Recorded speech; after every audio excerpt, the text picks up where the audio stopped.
Dari Utsman ibn Affan berkata, aku mendengar Nabi SAW bersabda, sesiapa yang membaca Bismillahilladzi la yadurru ma'asmihi syai'un fil ardi wa la fis sama' wa huwa as-sami'ul alim, yang bermaksud dengan nama Allah yang dengan namanya tidak ada sesuatu pun yang dapat memberikan kemudaratan di bumi maupun di langit. Dialah yang maha mendengar lagi maha mengetahui. Sebanyak 3 kali, maka dia tidak akan ditimpa bala yang datang secara tiba-tiba sehingga subuh. Dan barang siapa yang membacanya ketika subuh sebanyak 3 kali, maka dia tidak akan ditimpa bala secara tiba-tiba sehingga petang, iaitu malam. Hadis rawahu Abu Dawud menurut Syekh Syu'ib Al-Arnud. Hadis ini adalah hasan. Bismillahirrahmanirrahim.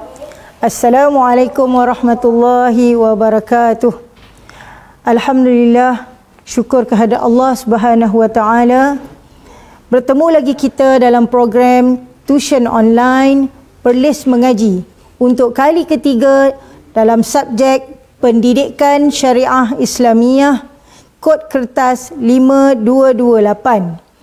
Bersama saya, Ustazah Aizatul Fitrah binti Ibrahim, yang akan bersama-sama dengan anak-anak pada petang ini untuk tajuk yang akan kita kupas sebentar nanti, insya-Allah dalam waktu 1 jam ni. Jadi setinggi-tinggi penghargaan dan terima kasih kepada Jabatan Pendidikan Negeri Perlis dengan kerjasama Kerajaan Negeri Perlis, Jabatan Hal Ehwal Agama Islam Perlis dan Majlis Agama Islam dan Adat Istiadat Melayu Perlis atas peluang dan ruang yang diberikan. Jadi anak-anak pelajar SPM sekalian, apa khabar semua? Jadi insya-Allah kita akan teruskan pembelajaran kita pada petang ini anak-anak dengan kesinambungan tajuk yang kali ini adalah dari bahagian fiqh atau fiqh. Bab 24, iaitu tajuk 3 dalam 1. Tajuk 3 dalam 1, apakah tajuknya? Marilah kita tengok, iaitu yang pertama nusyuz, yang kedua zihar dan yang ketiga poligami.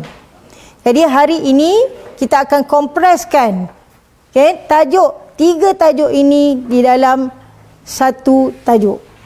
Baik, anak-anak yang dirahmati Allah sekalian, tajuk nusyuz, zihar dan poligami dapat Ustazah gambarkan dalam peta minda ini. Jadi peta minda ini dapat memberi satu visual dalam minda anak-anak apa yang patut anak-anak tahu di bawah 3 tajuk ini. Baik, tajuk yang pertama yang kita akan kupas ialah tajuk yang berkait rapat dengan kehidupan berumah tangga antara suami dan isteri, yang mana isteri wajib mentaati suami selama mana tidak membawa kepada maksiat. Jadi tajuk kita adalah yang pertama nusyuz. Nusyuz. Anak-anak boleh buka muka surat 241 hingga 243. Baik, di bawah tajuk nusyuz ni anak-anak, insya-Allah kita akan tengok subtopik yang berkaitan dimulai dengan pengertian. Apa dia pengertian nusyuz? Kemudian kita akan tengok juga apa dia hukum nusyuz. Kita akan tengok juga apa dia tanda-tanda isteri nusyuz. Kemudian kita tengok sedikit contoh tentang nusyuz dan apakah langkah untuk mengatasi. Ada tak di situ langkah untuk menangani, mengatasi masalah nusyuz. Dan kita akan tengok juga kesan nusyuz dan hikmah nusyuz, insya-Allah. Jadi, apakah dia maksud atau pengertian nusyuz ni anak-anak? Dari sudut bahasa, maksudnya derhaka atau tidak taat.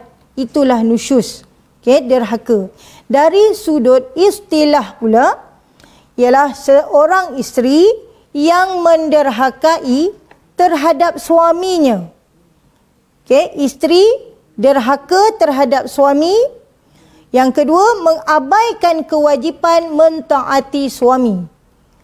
Mengabaikan kewajipan. Jadi di sini ada dua perkara ataupun kita panggil fakta penting di dalam pengertian, iaitu isteri menderhaka, kemudian mengabaikan kewajipan. Kedua-duanya adalah terhadap suami. Itulah pengertian nusyuz. Baik, apakah hukumnya? Mestilah hukum untuk isteri yang nusyuz ini haram hukumnya. Haram dan berdosa besar. Jadi bagaimana kita nak tahu tanda isteri nusyuz, anak-anak? Kita nak tahu tanda isteri nusyuz yang pertama, tidak taat kepada suami. Dan yang kedua, melakukan sifat ingkar. Itu tanda nusyuz. Baik, kita tengok sedikit contoh yang mungkin melalui contoh ini anak-anak lebih faham apa yang dimaksudkan dengan nusyuz. Yang pertama, bermusafir tanpa izin suami. Isteri bermusafir tanpa izin suami. Bila suami call, ada kat mana yang? Ada kat London bang. Bermusafir tanpa pengetahuan suami. Okey. Kemudian yang kedua contohnya, keluar rumah tanpa sebab atau tanpa kebenaran suami. Maknanya isteri perlu mendapatkan kebenaran suami dan suami perlu tahu sebab ke mana isteri keluar supaya tidak jatuh nusyuz. Dan yang ketiga, contoh yang ketiga, enggan membuka pintu. Okey, kunci pintu bila suami nak masuk rumah, itu pun boleh jatuh nusyuz. Dan contoh yang keempat, enggan bersetubuh dengan suami tanpa keuzuran. Jadi melalui 4 contoh ini, insya-Allah anak-anak boleh faham apa yang dimaksudkan dengan nusyuz. Baik anak-anak. Kepada anak-anak yang akan menjadi suami ataupun suami-suami di luar sana, Islam telah menggariskan langkah-langkah untuk menangani isteri nusyuz. Macam mana nak didik isteri yang nusyuz ni supaya kembali. Jadi kita tengok ayat Al-Quran dari surah An-Nisa ayat 34 ini, insya-Allah, di mana di situ Allah telah menggariskan kepada kita beberapa langkah untuk menangani isteri yang nusyuz. Kita mulakan, auzubillahi minasyaitonirrajim, wallati takhafuna nusyuzahun. Dan perempuan-perempuan yang kamu bimbang melakukan nusyuz atau derhaka, apa kata Allah? Fa'izuhun. Fa'izuhun ini maksud dia nasihat. Wahjuruhunna fil madaji', dan pulaukan mereka dari tempat tidur. Itu langkah kedua. Dan yang ketiga, wadribuhun, dan pukul. Jadi di sini Islam telah menggariskan kepada suami-suami untuk mendidik isteri yang nusyuz ini ada 3 langkah. Yang pertama tadi apa? Fa'izuhun, maknanya menasihati. Kotak kuning itu menunjukkan kepada langkah yang pertama. Di mana macam mana cara nak menasihati isteri yang nusyuz, anak-anak? Dengan cara yang baik, perkataan yang lemah lembut. Sebab orang perempuan ni perlukan kelembutan untuk dididik. Kemudian yang kedua, kalau masih degil, jika masih degil, apa lagi langkah yang boleh dibuat?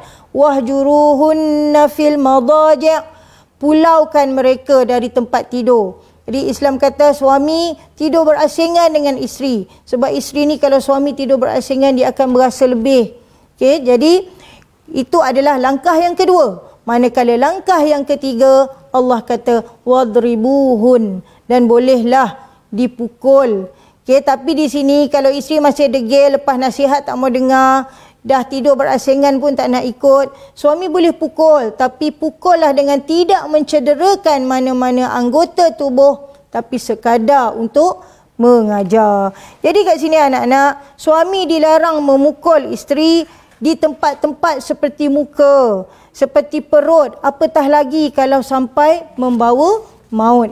Jadi ini adalah 3 langkah yang digariskan oleh syarak untuk menangani isteri yang nusyuz. Dan anak-anak, apa yang ada dalam ayat itu adalah mengikut turutan. Dan sekiranya ada soalan yang berkaitan dengan langkah, maka perlulah mengikut urutannya tadi. Okey, soalan yang pernah keluar untuk tajuk ini adalah, atau untuk subtopik ini ialah, Encik Halim telah menasihatkan isterinya yang nusyus, tetapi isterinya masih ingkar. Jelaskan langkah yang perlu dilakukan oleh Encik Halim bagi menyelesaikan masalah tersebut. Dan markah di situ adalah 4 markah. Bagaimana untuk mendapatkan 4 markah di sini? Okey, contoh jawapan sebagaimana yang tertera. Yang pertama tadi apa dia?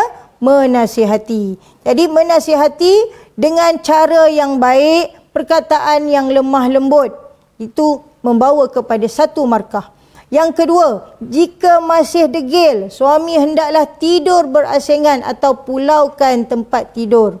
Okay, jadi itu adalah langkah kedua yang membawa kepada markah kedua. Jika masih degil, suami harus memukul isteri dengan tidak mencederakan mana-mana anggota tubuh sekadar untuk pengajaran. Jadi di sini 3 markah, dan markah keempat yang mana? Jika masih degil, maka bolehlah isteri itu diceraikan. Jadi di sini terangkum semua langkah yang telah pun kita pelajari tadi. Sekiranya soalan bertanya tentang langkah yang perlu dilakukan untuk menangani isteri yang nusyus. Baik. Jadi untuk nusyus ini pastinya ada kesan kepada pasangan. Jadi apa dia kesan nusyus? Okay, kesan nusyus yang pertama, anak-anak, isteri yang diceraikan tidak berhak mendapat nafkah. Baik, dengar sini. Nusyus ini adalah derhaka kepada suami. Kalau seorang isteri diceraikan, okay, tanpa nusyus tadi, isteri itu berhak mendapat nafkah kan? Tetapi isteri yang diceraikan kerana nusyus tidak berhak mendapat nafkah. Okay? Jadi kesan yang kedua pula. Kesan nafkah yang kedua ialah mengikis sifat kasih sayang antara suami isteri. Sekiranya seorang isteri ingkar ataupun melakukan penderhakaan kepada suami, lama-lama suami pun akan bosan dan akan dikikislah kasih sayang yang sepatutnya ada dalam rumah tangga antara suami dan isteri. Jadi secara tak langsung nusyus akan mengikis sifat kasih sayang antara suami dan isteri. Dan kesan yang ketiga ialah mendatangkan tekanan perasaan kepada anak-anak. Secara tak langsung anak-anak yang ada dalam keluarga itu akan merasai apa yang berlaku antara mak dan ayah mereka, iaitu tekanan perasaan. Jadi ini akan membawa kepada ketidakharmonian dalam sesuatu rumah tangga. Jadi kesan nusyus yang pertama, keyword dia ataupun kata kuncinya, tidak dapat nafkah. Yang kedua, mengikis kasih sayang. Dan yang ketiga, memberi tekanan kepada anak-anak. Jadi, dan yang terakhir ya, di dalam tajuk nusyus ialah hikmah larangan. Kenapa Islam melarang nusyus? Kenapa Islam melarang isteri tidak mentaati suami? Yang pertama, kerana dalam keluarga nak tambah kasih sayang. Jadi kalau ada terdapat isteri yang nusyus, bagaimanakah kasih sayang akan terbina dalam sebuah rumah tangga, dalam sebuah keluarga? Okay, jadi yang pertama hikmahnya untuk menambah kasih sayang dalam keluarga. Yang kedua, hikmah larangan nusyus supaya isteri sentiasa taat kepada suami. Okay, isteri sentiasa taat kepada suami. Sebab itulah dilarang nusyus. Dan adanya nusyus, larangan-larangannya terhadap isteri di dalam sebuah rumah tangga untuk sentiasa taat kepada suami. Dan hikmah yang ketiga, supaya suami dan isteri atau mak dan ayah menjadi teladan kepada anak-anak. Sebab itulah dilarang keras nusyus ini bila mana terjadinya seorang isteri atau ibu yang nusyus, maka akan berlakulah pergaduhan, akan terhakislah kasih sayang, bagaimana nak menjadikan anak-anak mencontohi mak dan ayah ketika itu. Jadi hikmah larangan yang pertama, tambah kasih sayang. Yang kedua, supaya isteri taat kepada suami. Dan yang ketiga, supaya suami dan isteri menjadi tauladan kepada anak-anak. Baik, jadi selesailah sudah tajuk kita yang pertama, iaitu nusyuz. Baik, kita pergi kepada yang kedua atau tajuk yang kedua iaitu zihar. Anak-anak pernah dengar zihar? Okey, sebelum tu boleh buka muka surat 243 hingga 246 untuk kita sama-sama tengok apakah yang dimaksudkan dengan zihar. Okey, zihar ini secara keseluruhannya melalui peta minda ini ada pengertian. Kemudian ada perbezaan. Maaf, di situ tertulis tanda. Sebenarnya perbezaan. Zaman jahiliah perbezaannya zihar ni dengan zaman Islam macam mana. Kemudian yang ketiga, bagaimana menyelesaikan masalah zihar ini. Okay. Yang keempat, apakah dia kesan zihar. Dan yang kelima, hikmah zihar. Okay. Jadi ini adalah subtopik-subtopik di bawah zihar. Okey. Anak-anak, Islam ni mensyariatkan larangan zihar ni untuk menjaga keharmonian rumah tangga. Okey? Dan menjauhi amalan jahiliyah yang merosakkan hubungan suami isteri. Jadi kita akan kupas dengan lebih lanjut lagi kenapa zihar ini adalah merupakan satu perkara yang dilarang dalam Islam. Okey, zihar. Dari sudut bahasa, zihar asalnya dari perkataan az-zahru. Az-zahru maksud belakang. Okay, kalau belajar bahasa Arab, okay, az-zahru bermaksud belakang. Dari sudut istilah pula, zihar ialah okay, suami menyamakan isterinya dengan perempuan yang haram dikahwini selama-lamanya, seperti ibu, seperti adik-beradik, saudara, dengan mereka menyamakan dengan anggota yang haram dilihat. Okey, sekali lagi. Dari sudut istilah, zihar ialah suami menyamakan isteri dengan perempuan yang haram dikahwini selamanya, seperti ibu, seperti adik-beradik, dengan mereka menyamakan isteri itu dengan anggota yang haram dilihat pada mahram tadi. Okey, asal katanya macam ni. Suami berkata kepada isterinya, "Engkau bagiku seperti belakang ibuku." Mana-mana anggota badan yang haram dilihat selain daripada belakang tadi adalah perut dan peha. Jadi di sini untuk menjelaskan lagi, kita tengok lafaz yang boleh kita fahami bila suami menziharkan isteri. Yang pertama, kalau lafaz soreh. Soreh ni maknanya jelas, terang. Iaitu lafaz yang jelas. Contohnya, engkau bagiku seperti belakang ibuku. Direct aja. Ya, lafaz zihar itu kepada isteri oleh suami. Kalau lafaz kinayah, lafaz kinayah iaitu lafaz yang tidak jelas. Seperti, awak seperti ibu saya. Yang ni hukumnya bergantung kepada niat seseorang. Suami tadi sama ada dia niat zihar atau tidak. Jadi di sini pentingnya anak-anak perlu faham betul-betul yang dimaksudkan dengan zihar tadi. Baik. Kalau tadi kita kata zihar ini suami menyamakan isteri dengan mahram dari sudut anggota badan yang tak boleh dilihat. Tetapi tidak dikira zihar jika suami menyamakan isteri dengan ibu. Okey, dari segi sifat, dari segi kemuliaan, dari segi perbuatan. Contohnya, kalau dari segi sifat, dia kata, sifat awak ni lemah lembut sama macam mak saya. Yang tu kita tak panggil zihar. Okey, sebab itu adalah sifat. Kemudian yang kedua, dari sudut kemuliaan. Awak ni mulianya hati macam nenek saya. Okey? Yang tu pun tidak dikira zihar. Dari sudut perbuatan, contohnya pula, awak ni sapu sampah lebih kurang sama macam kakak saya. Jadi di sini anak-anak, Ustazah harap jelas dapat bezakan antara zihar dan bukan zihar. Baik. Kita tengok pula zihar, perbezaan zihar dari zaman jahiliyah hingga zaman Islam. Apa dia perbezaan? Okey, pada zaman jahiliyah, zihar ni adalah satu bentuk talak. Satu bentuk talak untuk menzalimi isteri. Kerana isteri yang dizihar pada zaman jahiliyah dulu haram disetubuhi oleh suami selama-lamanya. Tambahan pula, isteri yang dizihar tidak boleh berkahwin dengan lelaki lain. Itu yang berlaku pada zaman jahiliyah. Apabila Islam datang, zihar berlaku juga, tetapi dengan sedikit perubahan, iaitu zihar pada zaman Islam bukan satu bentuk talak.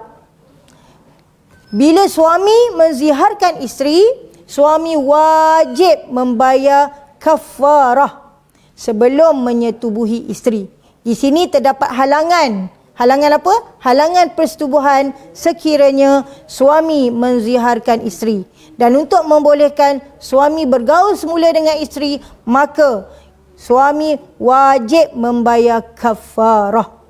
Dan zaman Islam juga, isteri yang diceraikan dengan zihar boleh berkahwin dengan lelaki lain. Jadi itulah perbezaan yang berlaku antara zihar pada zaman jahiliyah dan zaman Islam. Baik, tadi kita ada sebut tentang kafarah, iaitu jalan penyelesaian macam mana nak selesaikan masalah zihar. Haram kepada suami menyetubuhi isteri yang dizihar sebelum membayar kafarah. Yang ini ditunjukkan oleh Allah Subhanahu wa taala dalam surah Al-Mujadalah. Dalam surah Al-Mujadalah, untuk kita memahami apakah penyelesaian masalah zihar. Ayat 3 hingga 4. Maaf, di atas tu kotak tu tidak membentuk angka yang sepatutnya ada di situ, ialah ayat 3 hingga ayat 4. Jadi penyelesaian masalah zihar tadi anak-anak ada 3. Yang pertama, membebaskan hamba yang selamat daripada cacat yang menjejaskan keupayaan bekerja. Jadi yang pertama, suami yang menziharkan isterinya sebelum menyetubuhi isterinya perlu membayar kifarah. Yang pertama, membebaskan seorang hamba. Hamba tu pula tak boleh cacat. Yang kedua, jika suami tidak mampu, suami perlulah berpuasa selama 2 bulan berturut-turut. Berat kan? 2 bulan berturut-turut. Kalau menziharkan isteri dan sebelum tu kena bayar kafarah yang kedua, iaitu berpuasa. Dan kalau tidak mampu juga, maka suami perlulah memberi makan 60, kotak warna hijau yang hilang angka tu ialah 60 orang miskin secupak seorang. Jadi rumusannya, penyelesaian masalah untuk membolehkan suami yang menziharkan isteri tadi menyetubuhi isteri dengan 3 kafarah ini, iaitu yang pertama, bebaskan hamba yang tidak cacat. Yang kedua, berpuasa 2 bulan berturut-turut. Dan yang ketiga, memberi makan 60 orang miskin secupak seorang.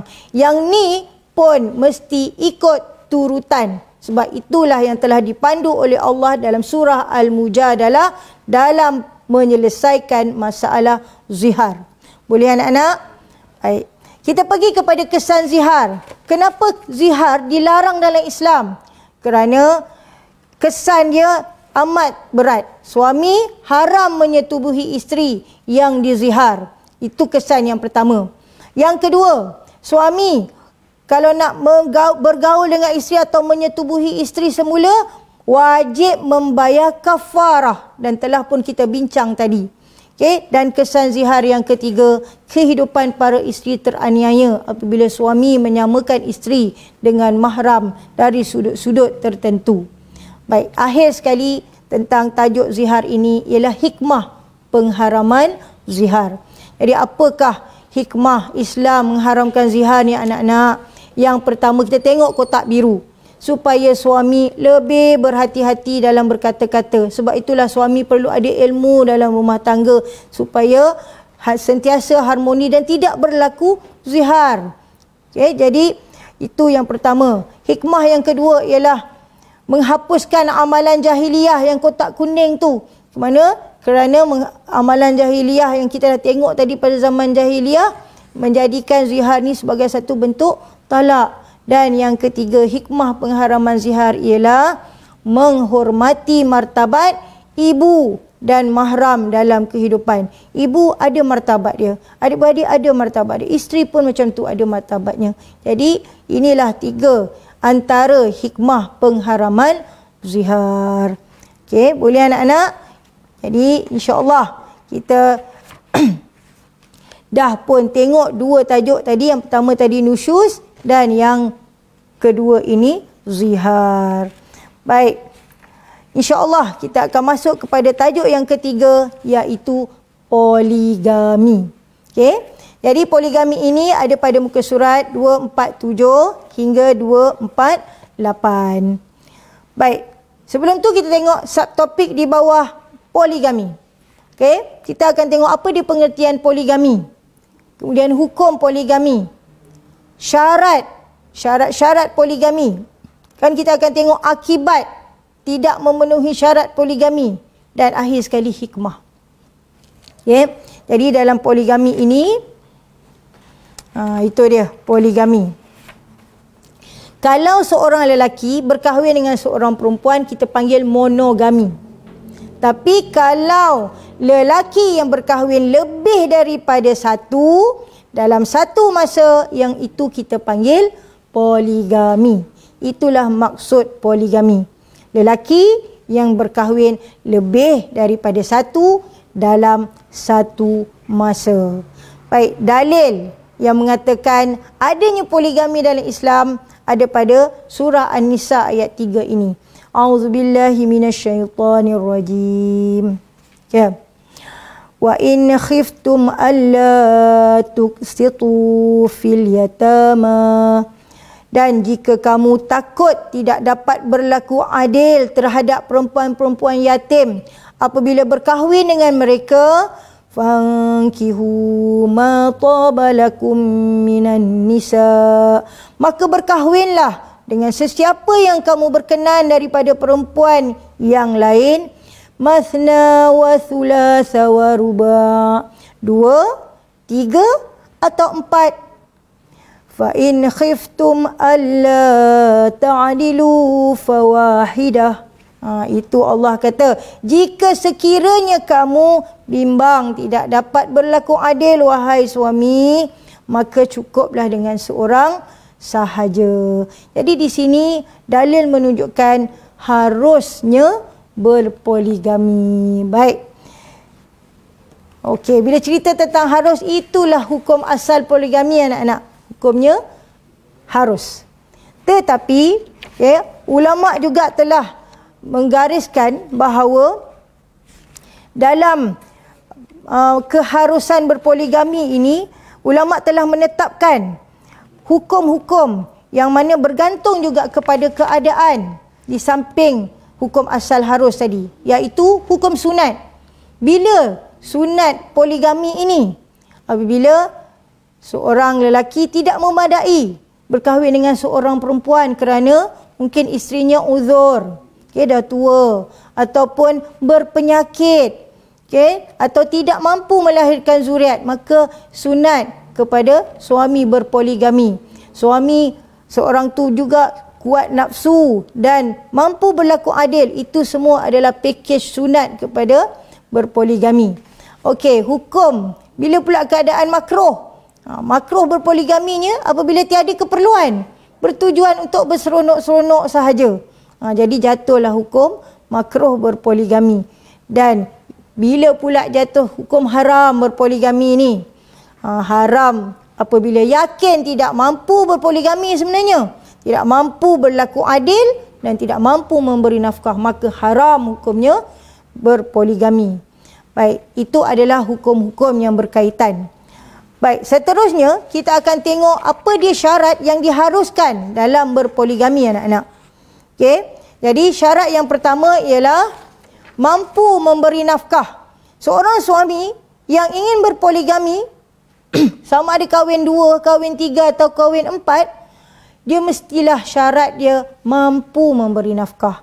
Apa yang dimaksudkan dengan mampu memberi nafkah ni? Mampu memberi nafkah ni maksudnya mampu memberi perbelanjaan, mampu memberi keperluan para isteri, memenuhi keperluan para isteri dan menunaikan kewajipan kepada para isteri.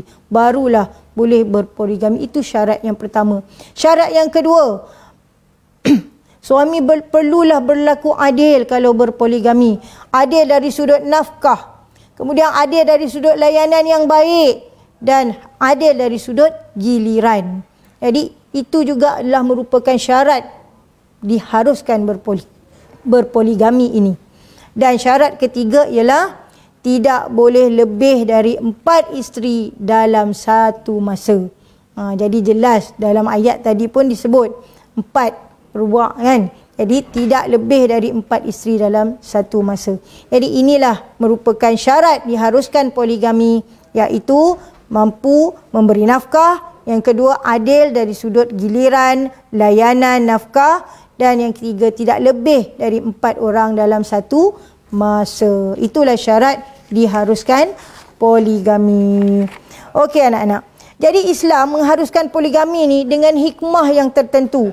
Sifat tanggungjawab pasangan suami isteri ni sangat penting dalam menentukan kebaikan berpoligami. Kalau tak bertanggungjawab, maka akan porak-perandalah rumah tangga anak-anak. Jadi poligami kalau mengikut syarak akan menimbulkan natijah yang baik pada diri, keluarga dan masyarakat. Sementara poligami yang tidak menepati syarak akan membawa kepada pelbagai masalah antaranya. Jadi kita tengok akibat poligami yang tidak mengikut syarak. Yang pertama, runtuhnya institusi keluarga yang harmoni. Kita semua kalau berkeluarga nakkan keharmonian dalam keluarga. Tapi apabila berlaku tidak mengikut syarat-syarat poligami tadi, maka runtuhlah keharmonian itu. Hilanglah kasih sayang, timbullah pergaduhan. Jadi macam mana nak harmoni apabila berlaku perkara yang tidak sepatutnya berlaku dalam sebuah rumah tangga yang berpoligami. Yang kedua, siapa yang menjadi mangsa akibat poligami yang tidak mengikut syarak, pastinya anak-anak akan terkesan. Jadi anak-anak dengan sendirinya akan terbiar tanpa kasih sayang. Bila ayah ke kanan, ibu ke kiri dan berlaku pergaduhan dalam rumah tangga, anak-anak hilang kasih sayang. Dan akibat poligami yang ketiga yang tidak mengikut syarak ialah menimbulkan permusuhan. Selain permusuhan, boleh menimbulkan dendam dalam kalangan isteri. Sebab suami tak kisah, suami tidak bertanggungjawab untuk mengharmonikan isteri-isteri dalam sebuah keluarga yang sepatutnya diisi dengan kasih sayang. Jadi anak-anak, akibat tidak mengikut syarat ini adalah satu perkara yang perlu dielakkan sekiranya berhasrat atau berniat untuk berpoligami. Okey, dan yang terakhir, baik, di kotak tengah tu hilang lagi perkataannya, iaitu hikmah poligami. Okey, hikmah poligami pada kotak tengah warna biru itu, okey, di mana Islam menggariskan atau Islam mengharuskan poligami ni dengan hikmah. Okey, apa dia hikmah berpoligami? Yang pertama antaranya ialah mengurangkan masalah sosial dalam masyarakat. Okey, di mana terdapat juga insan-insan di luar sana yang mungkin tidak memadai dengan seorang isteri, maka ingin berpoligami tetapi nak elak daripada zina. Kalau tidak ada poligami mungkin jatuh kepada zina. Jadi nak kurangkan masalah sosial. Yang kedua, hikmah berpoligami ialah membantu atau membela kehidupan ibu-ibu tunggal. Baik anak-anak ibu-ibu tunggal akan terbela nasibnya melalui poligami kerana kehidupan mereka akan lebih baik lagi selepas ada suami. Dan hikmah yang ketiga, mengurangkan bilangan perempuan yang tidak berkahwin. Okay? Jadi perempuan ingin dikasihi dan mengasihi. Jadi perlu kepada seorang suami. Jadi dengan adanya hikmah poligami boleh mengurangkan bilangan perempuan yang tidak berkahwin. Okey, jadi ada 3 hikmah. Yang pertama, kurangkan masalah sosial. Yang kedua, membela nasib ibu tunggal. dan yang ketiga, kurangkan bilangan perempuan yang tidak berkahwin. Baik, kita tengok contoh soalan yang berkaitan dengan masalah tadi. Berpoligami membawa banyak kebaikan kepada masyarakat. Huraikan 3 hujah anda bagi menyokong kenyataan di atas. Jadi, dalam ni soalan yang dikehendaki perlu kepada 6 markah.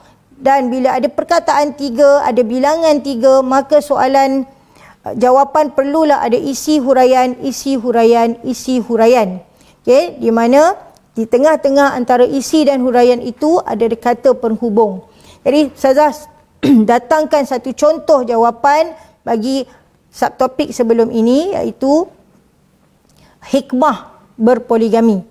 Jadi contoh jawapan untuk soalan tadi ialah, kita baca balik soalan, huraikan hujah yang menyokong kenyataan tentang berpoligami membawa banyak kebaikan kepada masyarakat.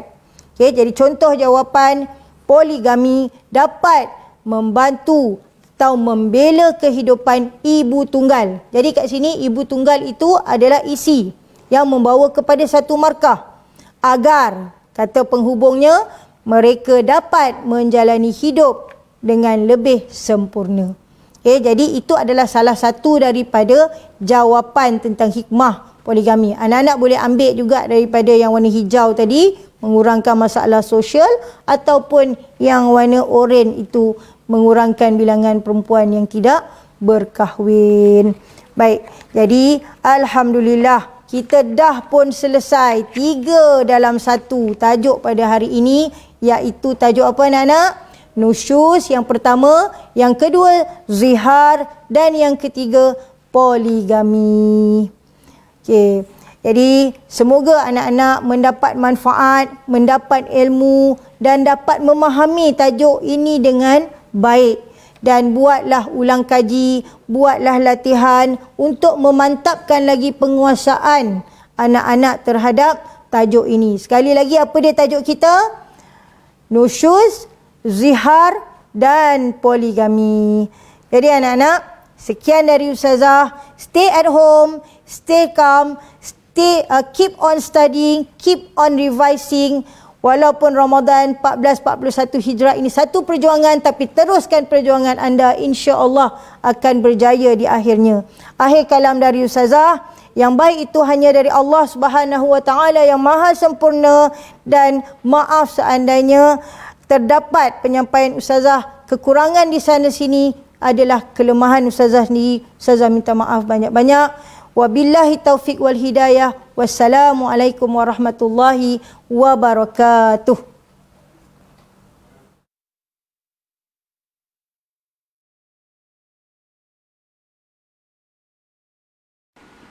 Daripada Anas bin Malik radhiyallahu anhu berkata, Nabi SAW pernah berdoa, Allahumma inni a'udzubika minal barasi wal jununi wal juzami wa min sayil asqam. Ya Allah, aku berlindung denganmu daripada penyakit sopak, penyakit gila, penyakit kusta dan penyakit-penyakit yang buruk. Hadis diriwayatkan oleh Al-Imam Abu Dawud dengan sanad yang sahih.